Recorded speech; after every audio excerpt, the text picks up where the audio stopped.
Welcome to Book Review by Akash. Today we'll talk about this book called Get Epic Shit Done by Ankur Warikoo. Luckily मेरे पास hard copy है. ये किताब 17 दिसंबर को release हुई है and within 72 hours we are releasing the review. So I think ये पहला review है इस बुक का इंटरनेट पे, वीडियो रिव्यू. तो अंकुर वारिकू यूट्यूबर, इन्फ्लुएंसर, एंटरप्रेन्योर और बहुत कुछ वो क्लासेस वगैरह भी कंडक्ट कराते हैं एंड बहुत सारे कोर्सेज चलाते हैं. ये उनकी दूसरी बुक है. पहली बुक थी डू एपिक शिट और दूसरी गेट एपिक शिट डन. तो मैं बहुत चीज़ का ऑनेस्ट रिव्यू दूंगा. सो पहली बात, अंकुर वारिकू की एक, ये मेरा ऑब्जर्वेशन है, अंकुर वारिकू की एक बहुत ही रिकमेंडेड बुक है the courage to be dislike. अगर आपने वो किताब पढ़ी है तो ये बुक आपको थोड़ी सी सिमिलर पैटर्न में दिखेगी. पैटर्न तो एग्जैक्टली सेम है मैं कहूँगा, बिकॉज वो किताब भी एक क्वेश्चन एंड आंसर फॉर्मेट में थी. सो एक यंग मैन एक फिलोसफर के साथ डिस्कशन करता है, वो सवाल पूछता है, फिलोसफर जवाब देता है. और ये बुक भी एक स्टूडेंट और टीचर का कन्वर्सेशन है. सबसे अच्छी बुक जो एक कन्वर्सेशन पे है वो बुक है, ग्रंथ है श्रीमद् भगवद गीता. वो अर्जुन और श्री कृष्ण के बीच ये कन्वर्सेशन है. सो कोई भी चीज़ को अगर हम संवाद से और पुराने ज़माने में शास्त्रार्थ होते थे दो पंडितों के, और अगर हम एक डिस्कशन से कोई चीज़ समझते हैं तो वो जल्दी समझ में आती है, बिकॉज हम क्रॉस क्वेश्चनिंग में हम इन्वॉल्व हो जाते हैं. तो ये बुक में यही बहुत ही बढ़िया फॉर्मेट है, स्टूडेंट और टीचर का कन्वर्सेशन. बट मैं करेज टू बी डिसलाइक में देख चुका था तो मेरे लिए वो नया नहीं है. बट अगर आप कोई किताब नहीं पढ़ते हो और नए साल में या सीक्रेट सेंटा में आप किसी को कोई किताब देना चाहते हो या खुद पढ़ाई शुरू करना चाहते हो, रीडिंग हैबिट शुरू करना चाहते हो, तो उसके लिए बेस्ट किताब है. बट अगर आप एक वेल रेड पर्सन हो, बहुत सारी किताबें पढ़ चुके हो, तो ये किताब आपको हल्की लगेगी, बहुत ही ऐसी लगेगी जैसे उसमें से आपको 80% चीज़ें पहले से पता होंगी, शायद 100% पता हो, बट उसको समझाने का तरीका एक बहुत ही सिंपल वे में रिलेवेंट एग्जांपल्स के साथ समझाया गया है. तो मैं कहूँगा कि आप ये बुक खरीदो और डेफिनेटली अपने छोटे भाई बहन को या जो अभी अपना करियर स्टार्ट कर रहे हैं, कॉलेज जाने वाले हैं, उनको ये दो तो उनको बहुत हेल्प मिल जाएगी इस किताब से. ये मैं एकदम श्योर हूँ इस बात को लेकर. तो अब ये किताब 4 पार्ट में डिवाइड है. हम एक एक करके एक एक पार्ट को डिस्कस करेंगे थोड़ा बहुत. तो पहला पार्ट है मैनेजिंग योर लाइफ. सो इस चैप्टर में मतलब ऐसा कुछ आपको नया नहीं मिलेगा. How can I stop comparing my self, ये सब कम्युनिकेशन स्किल कैसे स्ट्रॉन्ग बिल्डअप करें, उसमें जो बेसिक नियम होते हैं, लिखना, पहले लिखो, थॉट्स को चैनलाइज करो, पढ़ो, कन्वर्सेशन करो, ये सब चीज़ें, how to build a growth mindset, ये बहुत सारी चीज़ें हैं. उसमें से एक मुझे जो अच्छा लगा है, how do I make tough decisions in life. तो उसमें बहुत प्यारी बात लिखी थी, कोई भी चीज़ पे हम बहुत टाइम वेस्ट करते हैं तो डेफिनेटली कई लोगों ने कहा है कि प्रोज एंड कॉन्स को मेजर करो. बट अगर आप डिसीजन पे सोच रहे हो ना, तो पहले उसका कॉन्सिक्वेंसेस देखो, उसका वर्स्ट कॉन्सिक्वेंसेस के लिए प्रिपेयर रहो. और अगर आपने वो दो चीज़ों में से आपने कर दी तो सोचो क्या वो रिवर्सिबल है कि नहीं. जैसे कुछ बेवकूफ़ लोग कोई कपड़े खरीदने हैं, टी शर्ट के, बेवकूफ़ नहीं, मे बी उनकी चॉइस हो सकती है, वो उसमें घंटा भर लगाते हैं कि नहीं यार ये नहीं वो नहीं ये नहीं वो, करते करते वो बहुत सोचते हैं उसमें. यार अगर आपने कोई गलत शर्ट खरीद ली या कोई गलत चीज़ खरीद ली, ऑनलाइन आप मंगाओगे, नहीं अच्छी लगी, रिटर्न कर दोगे, वो डिसीजन रिवर्सिबल है, ठीक है. और एक अवध ओझा सर है हमारे, तो उनका एक वीडियो है, उसमें उन्होंने कहा था कि कोई भी चीज़ जो दोबारा लाई जा सके उसमें उतना टेंशन दिमाग को घुसाना ही नहीं है. टाइम जैसे बार बार नहीं आता है, हेल्थ एक बार गई तो गई, ठीक है, करियर बन गया, फिर अब तो करियर के बहुत सारे चॉइस हैं, बट जैसे चीज़ें खरीदना लेना, इसमें इतना ज़्यादा समय खराब नहीं करना है, ठीक है. जो चीज़ रिवर्सिबल है उसमें टाइम बर्बाद नहीं करना है. तो ये एक पॉइंट इसमें भी लिखा था. How do I deal with criticism में एक चीज़ मैंने नोट डाउन की थी जो बहुत अच्छी है, कि अगर कुछ लोगों से क्रिटिसिज्म आपको सबसे मिलता है, कोई भी ऐरा गैरा आके आपको 4 चीज़ें बता देगा, बट आपको सिर्फ उनकी सुननी है जिन लोगों के पास आप एडवाइस के लिए जाते हो. जो लोगों से आप एडवाइस लेते हो, जो आपको अच्छी एडवाइस देते हैं, आपको ऐसी एडवाइस देते हैं जो एडवाइस आपको हेल्पफुल लगती है, आपका काम उससे बन जाता है, तो आप क्रिटिसिज्म के लिए भी उसी इंसान के पास जाओ, उससे पूछो क्या यार ये सही है कि नहीं. उसके अलावा और किसी का क्रिटिसिज्म उतना मायने नहीं रखता. सेकेंड चीज़ थी मैनेजिंग योर करियर. ये अगर आप जॉब अभी स्टार्ट किए हो या ऑलरेडी आप एक मिड सीनियर लेवल पे हो, तो इसमें कई चीज़ें आपको बहुत अच्छे समझ में आएंगी और आप रिलेट कर पाओगे और आप कुछ इम्प्लीमेंट भी कर पाओगे. जैसे एक जो पॉइंट मैंने नोट डाउन किया था, how do I build trust, okay, इसमें मैंने एक लाइन भी लिखी थी जो मैं बताऊंगा।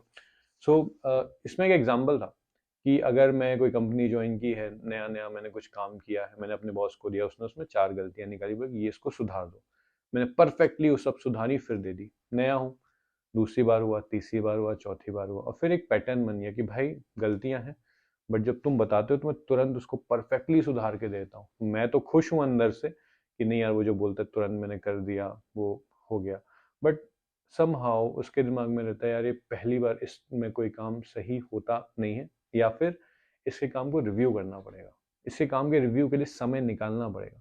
बट अगर आप पहली बार में कोई काम लगभग क्लोज टू परफेक्शन कर देते हो, जो धीरे धीरे टाइम के साथ आता है, तो सामने वाले का ट्रस्ट बिल्डअप होता है, उसको आपके काम रिव्यू करने के लिए अलग से टेंशन, अलग से टाइम नहीं निकालना पड़ता। ओके, तो इट्स नॉट ऑलवेज कि हम बिल्कुल परफेक्टली सब काम करें, और इसलिए उसमें एक लाइन लिखी हुई थी, मैं वर्ड टू वर्ड आपको बताता हूँ। Trust isn't about nothing will ever go wrong, ठीक है, कि आप सब चीज बिल्कुल परफेक्टली कर दो, ऐसा नहीं है। Instead, trust is that even when things go wrong, you know that everything that was needed to be done to prevent it was done, and everything needed to be fixed, it will be done. Okay. So, मोटा मोटा मतलब ये है कि अगर मैं कोई चीज कर रहा हूं और कोई रिपोर्ट मैंने बनाई, तो उसमें एटलीस्ट मैं ये देखूं कि उसमें क्या चीजें मैंने गलत की हैं पहले ही, जैसे स्पेलिंग मिस्टेक, ग्रामेटिकल एरर, और जो बेसिक इन्फॉर्मेशन है, मतलब कई लोग एरर कर देते हैं डेटा लिखने में, वो सब, वो एटलीस्ट मैं खत्म कर दूं। ऐसा ना हो कि मैं किसी को कोई रिपोर्ट दे रहा हूँ, उसमें मेरे कोई मतलब बहुत ही बेसिक एरर है, कॉमन सेंस वाली मिस्टेक्स, वो एटलीस्ट मैं सुधार के दूं। करेक्ट। सो ये एक पॉइंट है जो आप इम्प्लीमेंट कर सकते हो कि आप किसी को कोई काम दे रहे हो तो एटलीस्ट उसमें बेसिक जो आपका है, बेसिक जो चीजें हैं वो आप सॉल्व करके दो, राइट। सेकेंड, इसमें मैंने नोट डाउन किया था एक चीज़, how I can be indispensable at work. Okay, so ये चीज़ ऐसी है जो कई आपने बिजनेस सेमिनार्स में, इंडक्शन में बहुत लोगों ने बताई होगी, जो आपसे पूछा जाता है, उसको कोई काम आपसे कहा जाता है, कोई काम आपको दिया जाता है, तो हमेशा उसका वाय पूछो कि ये काम हमें क्यों दिया जा रहा है।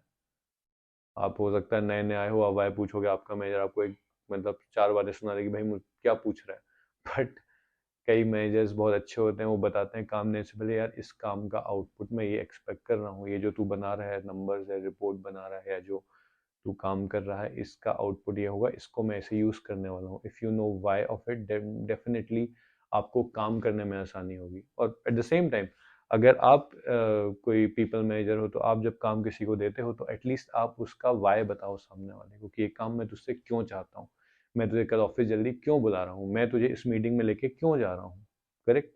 जब आप वाई बताओगे, थोड़ा सा एक सामने वाले को पता चलेगा कि यार हाँ, इस काम की वैल्यू क्या है। आप एक्सपेक्ट मत करो उस इंसान को सब जानने के लिए। और ये एक बहुत ही बेसिक पॉइंट है, मतलब how should I spend the first 90 days of a new job, हर इंसान के लिए बिल्कुल अलग हो सकता है। अब कोई डॉक्टर है, कोई पुलिस में है, कोई कुछ कर रहा है, तो उसके लिए पहले 90 दिन बहुत ही अलग हो सकते हैं। ये एक बहुत ही ऐसे माइंडसेट से लिखा हुआ है कि हर इंसान कॉर्पोरेट में जॉब करता है, हर इंसान एक मैनेजमेंट ट्रेनी है, तो ये चैप्टर हर इंसान के काम का नहीं है, बट एक बेसिक चीज इसमें लिखी जो सही है कि जब आप किसी जगह पे जाओ तो आप चीज़ों को ऑब्जर्व करो, जो 90 दिन क्या हमेशा ही करना चाहिए यार। आप नई कंपनी में जा रहे हो, चीज़ों को ऑब्जर्व करो, और युद्ध में जाने से पहले, जैसे अगर आपके पास टाइम है तो अपनी तलवार की धार हम तेज करते हैं ना, वही है ये काम, कि अगर आपने नई कंपनी शुरू की तो एकदम से तो आपको काम नहीं मिलेगा, बट शुरू के 1-2 महीने जो भी टाइम मिलता है, आप पीपल कम्युनिकेशन करो, लोगों से बात करो, लोगों से जानो कंपनी का कल्चर क्या है, और कोशिश करो कि आप चीज़ों को समझो, इंस्टेड ऑफ जाके ही आप अपना ज्ञान शुरू कर दो कि नहीं यार ये ऐसा नहीं, ऐसा होना चाहिए, पुरानी हमारी कंपनी में तो हम ये करते थे या हम वो करते थे। ऐसे बहुत लोग मैंने अपनी लाइफ में देखे हैं जो जाते ही कि यार हमारे कंपनी में तो ऐसा होता था, ये तो ये ऐसा हो रहा है, ये तुम लोग ये कर रहे हो, इससे बेटर टूल तो ये। अरे भाई, कोई भी चीज़ करने से पहले उसके प्रोसीजर्स होते हैं, काफ़ी चीज़ें होती हैं, और तुम जाते ही ये बोल रहे हो कि 20 साल से जो काम चल रहा है, या तुम पहले से काम कर रहे हो, तुम गधे हो और मैं नया हूँ तो मैं सब कुछ बता रहा हूँ, तो वो एक इम्प्रेशन आप जब जनरेट करते हो ना, तो आपका लाइकेबिलिटी फैक्टर एकदम जीरो हो जाता है। तो उस चीज को ध्यान में रखो। तीसरा है मैनेजिंग पीपल। ये पार्ट 3 मैनेजिंग पीपल जब मैंने टॉपिक पढ़ा था तो मुझे लगा यार it's about people management, but ऐसा बिल्कुल भी नहीं है। ये हमारे आसपास के लोगों को हम कैसे मैनेज करते हैं, जैसे how I can say no, how to deal with a breakup, how to deal with a relationship, how to find a life partner, ये वैसा वाला मैनेजिंग पीपल है। टॉपिक थोड़ा सा मुझे लगा कि कुछ अलग, मतलब कॉर्पोरेट या फिर पीपल मैनेजमेंट से रिलेटेड होगा, बट वैसा नहीं है। How I can forgive my parents, तो ये बहुत ही सब्जेक्टिव टॉपिक है, हर इंसान के लिए अलग अलग हो सकता है। एक अच्छी चीज ये थी, how do I deal with breakup, ये कोई किताब नहीं बता सकती यार, किसी का कैसा क्या हुआ है आप नहीं बता सकते, शायद किसी के काम आ जाए, बट इसमें जो लिखा हुआ है वो मैं मतलब उतना उससे एग्री नहीं करूंगा। How do I set boundaries, ये थोड़ा सा बेटर टॉपिक था इसमें।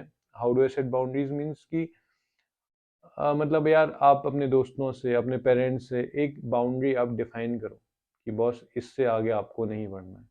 जैसे कोई इंसान मुझे अगर मेरी पर्सनल लाइफ में ज्ञान देगा तो मैं नहीं लूंगा।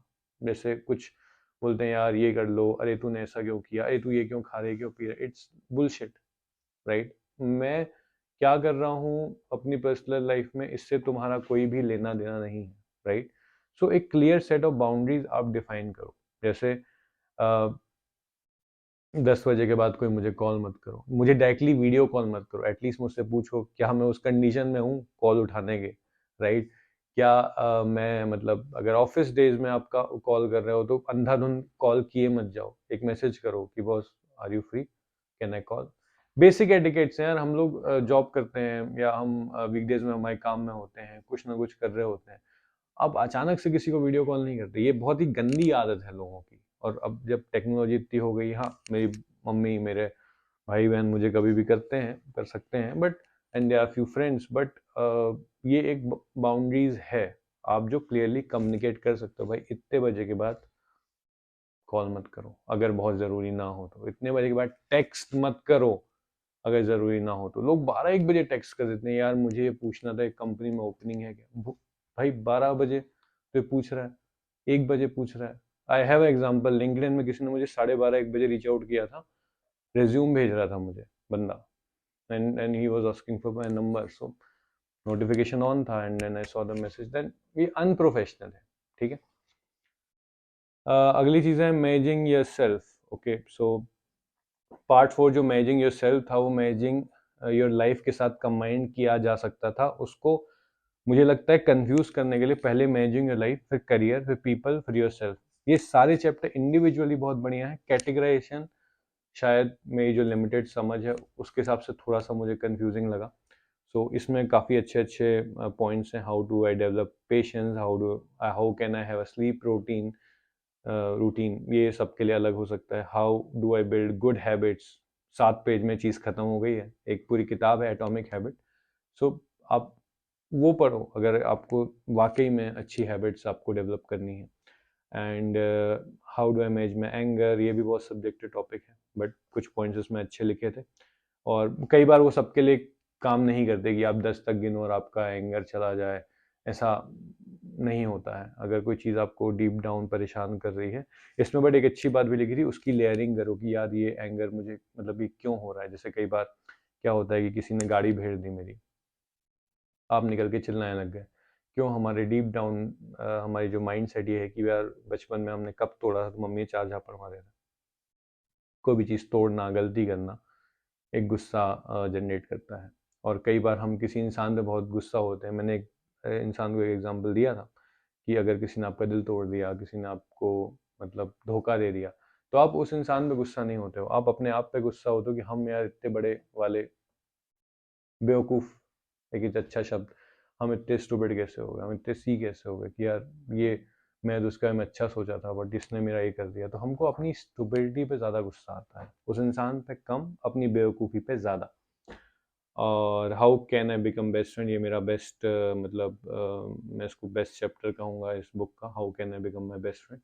तो उसमें बहुत अच्छे से चीज़ों को बताया, और एक बहुत अच्छी चीज़ लिखी थी जो मेल रॉबिन्स भी कई अपने बुक्स में लिखी है, मेल रॉबिन्स ने 2 बुक्स में लिखी है कि आप अपने साथ वैसा बिहेव करो जैसा आप अपने बेस्ट फ्रेंड के साथ करते हो, राइट। कि आपने गलती कर दी, आप उसको समझाते हो यार कर लेगा तू, हो जाएगा, ठीक है, बट आप खुद गलती करते हो, अपने आप पे बुरा फील कराते हो, यार तू गधा है, तू बेवकूफ़ है, तूने नहीं किया ये चीज़ राइट। कोई इंसान जब रिस्क लेता है, आपका बेस्ट फ्रेंड या कोई दोस्त कोई इंटरव्यू में जाता है, तो आप उसको समझाते हो, बहुत पॉजिटिव बातें करते हो, बट आप खुद के लिए वो करते हो क्या? आप खुद का उतना ध्यान रखते हो क्या? आप खुद के लिए वो सारी चीज़ें करते हो क्या जो आप अपने किसी बहुत अच्छे दोस्त या किसी प्यार करने वाले के लिए करते हो? तो वो अगर आप नहीं करते तो बहुत दिक्कत है, समझ रहे हो, दिक्कत है। तो ये जो मतलब ये जो टॉपिक है ये आप बहुत सीरियसली पढ़ो, ये काफ़ी अच्छा है एंड ओवरऑल बुक बहुत ही बढ़िया है। अगर आपने, मैं अभी भी कहूँगा, अगर आपने कोई भी बुक जीवन में नहीं पढ़ी है और आपको किसी को बुक गिफ्ट देनी है तो ये बेस्ट बुक है। पहली बुक होने के लिए बेस्ट बुक है, बहुत ही इजी लैंग्वेज में बहुत सारे आपके लाइफ कंसेप्ट आपको बता देती है और कई सारी किताबों का एक समरी टाइप का बुक देती है और डेफिनेटली पढ़ने लायक है। आई थिंक 300-350 रुपए की ये बुक है। आपको अमेजन और हर मतलब अमेजोन में और बुक स्टोर में भी इजीली मिल जाएगी, तो प्लीज़ ये बुक पढ़ो। एंड ये अच्छा लगा आपको रिव्यू यहाँ तक आप हो तो प्लीज़ चैनल को लाइक करो, सब्सक्राइब करो। Thank you.